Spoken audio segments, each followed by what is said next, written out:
Hello students, today we are going to start another topic of our chapter Gravitation.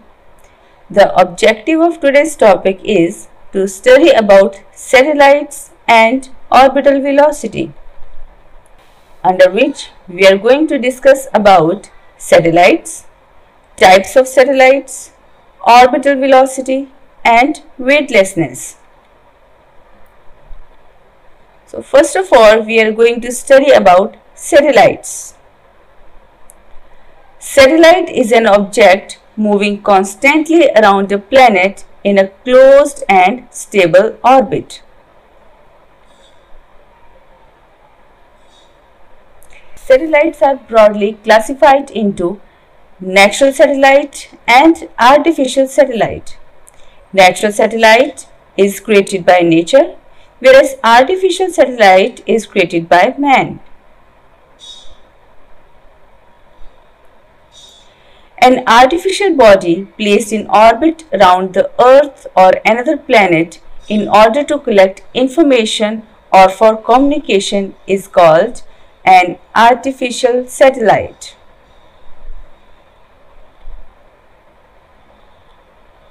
Artificial satellites helps in forecasting weather, monitor agriculture, telecommunication, navigation, military activities and to explore the universe.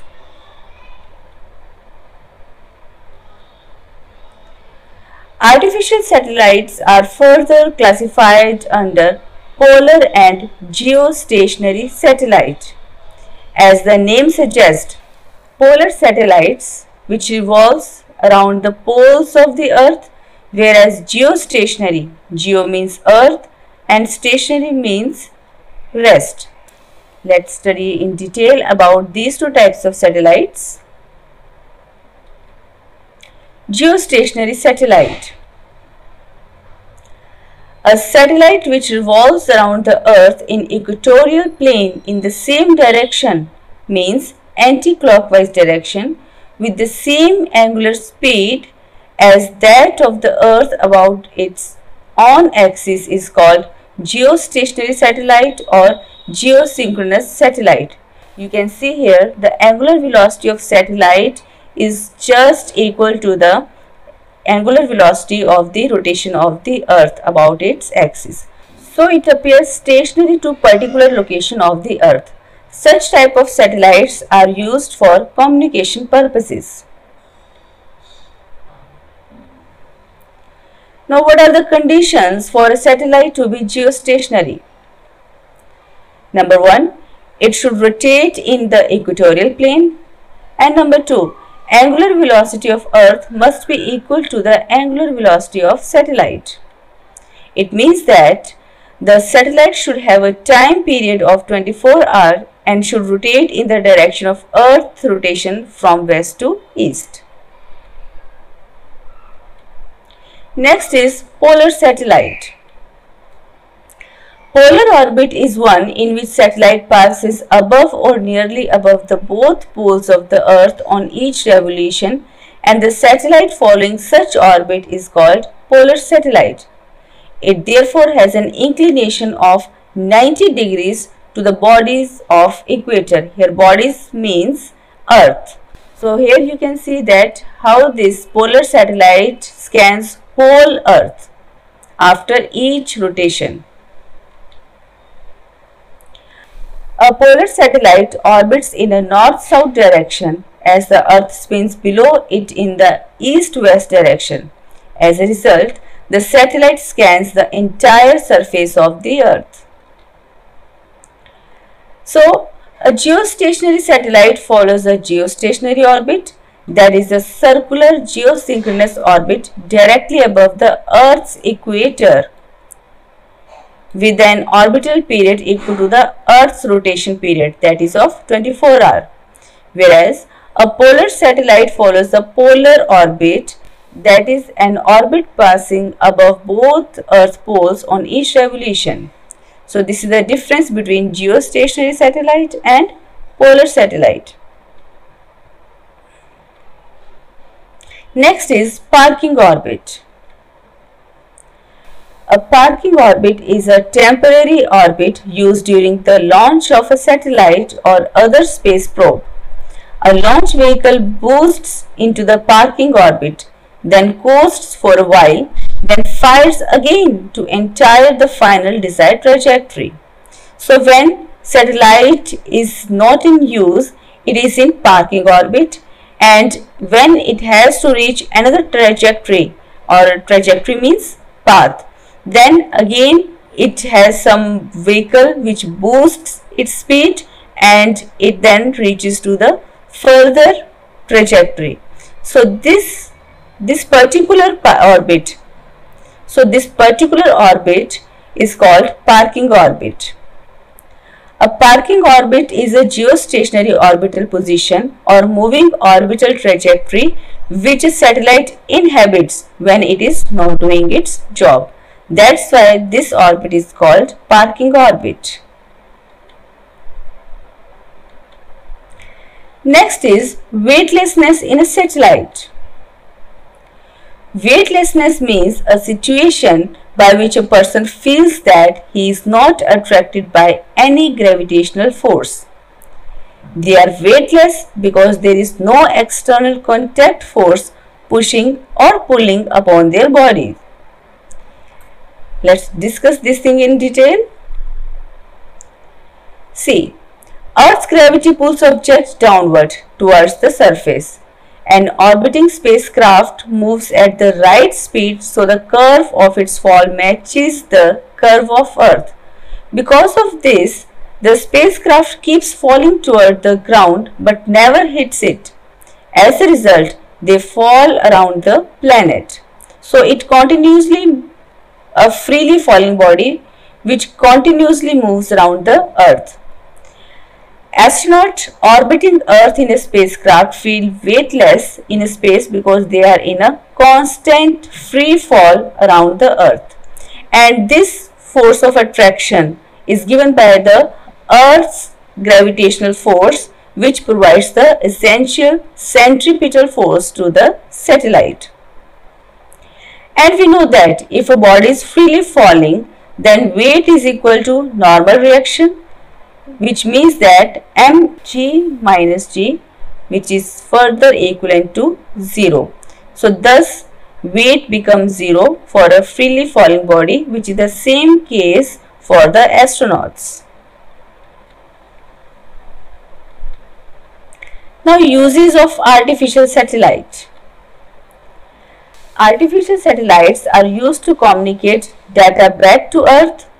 Communication satellites allow us to watch TV and talk on our phones, whereas weather satellites monitor current condition all over the globe.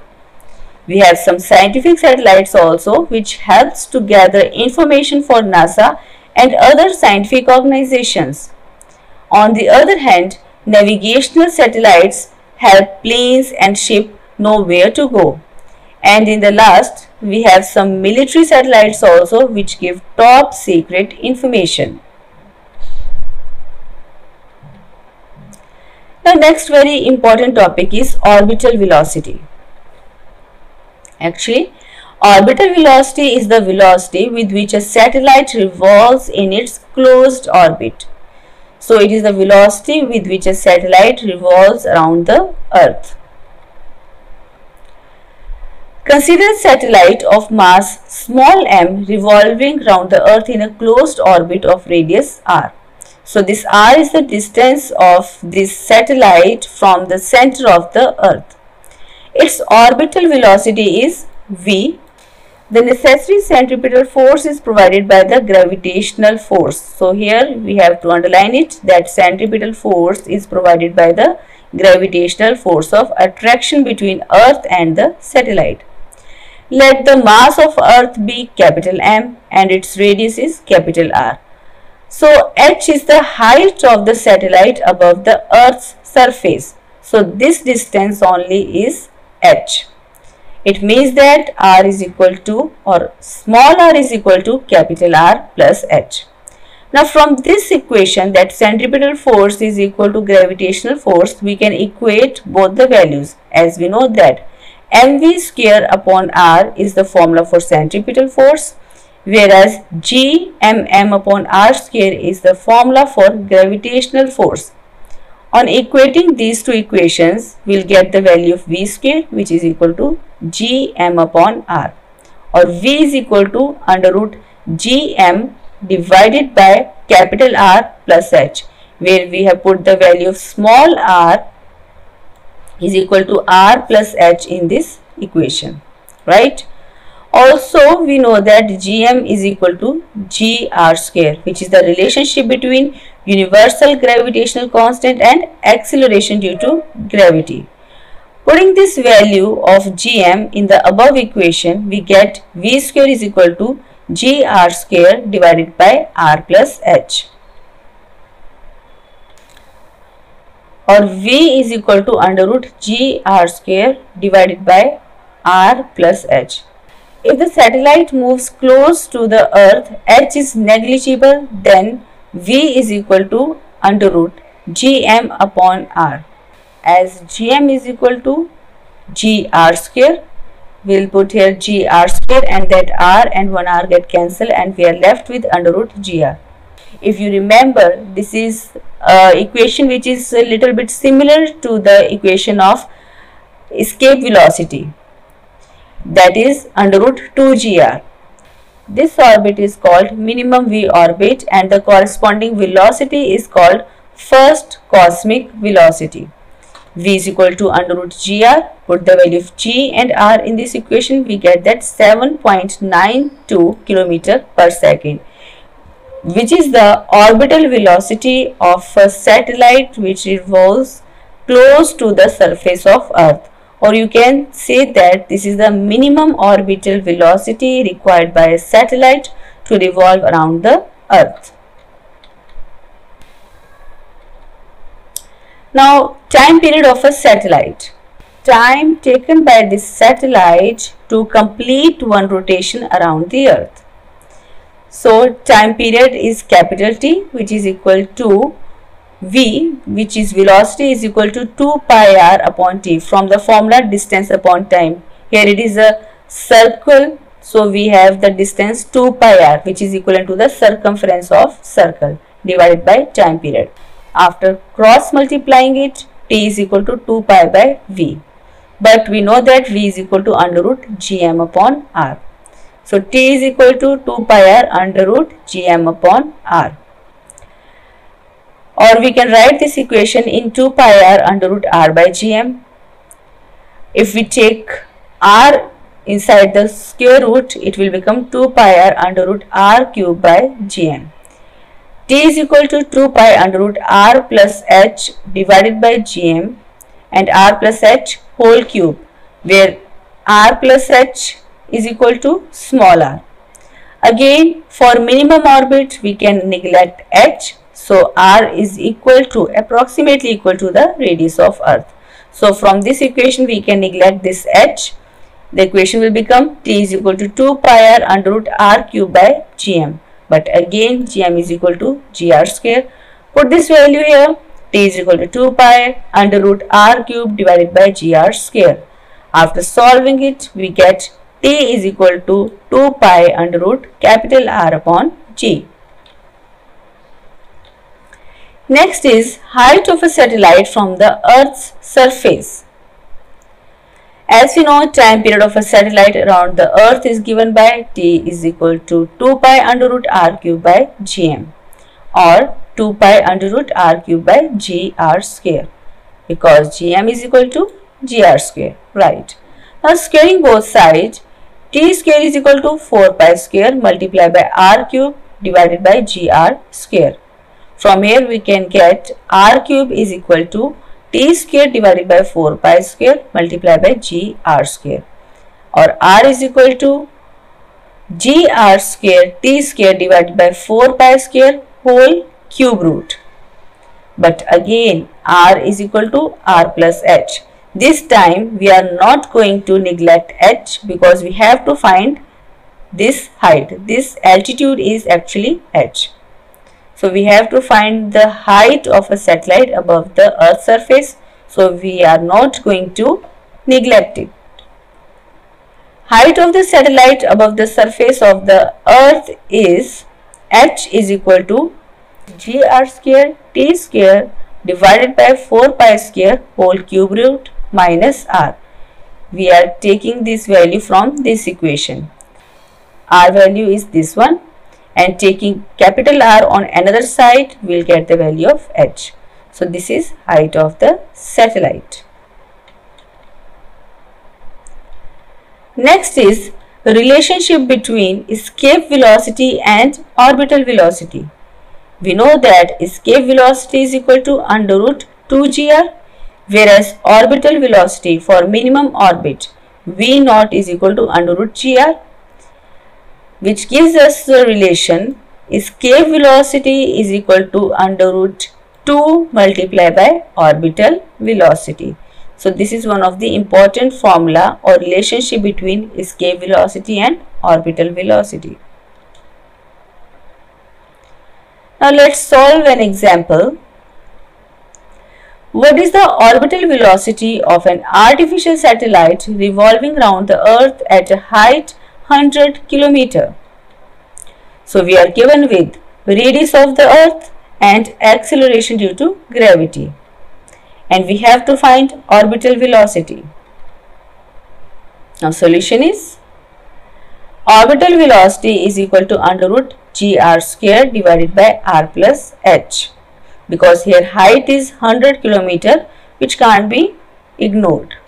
Now putting all the values of g, r and h, we get orbital velocity is equal to 7858.4 meter per second. Now you are able to answer all these questions. Question number 1. What is a satellite? What is the difference between natural satellite and artificial satellite? Question number 2.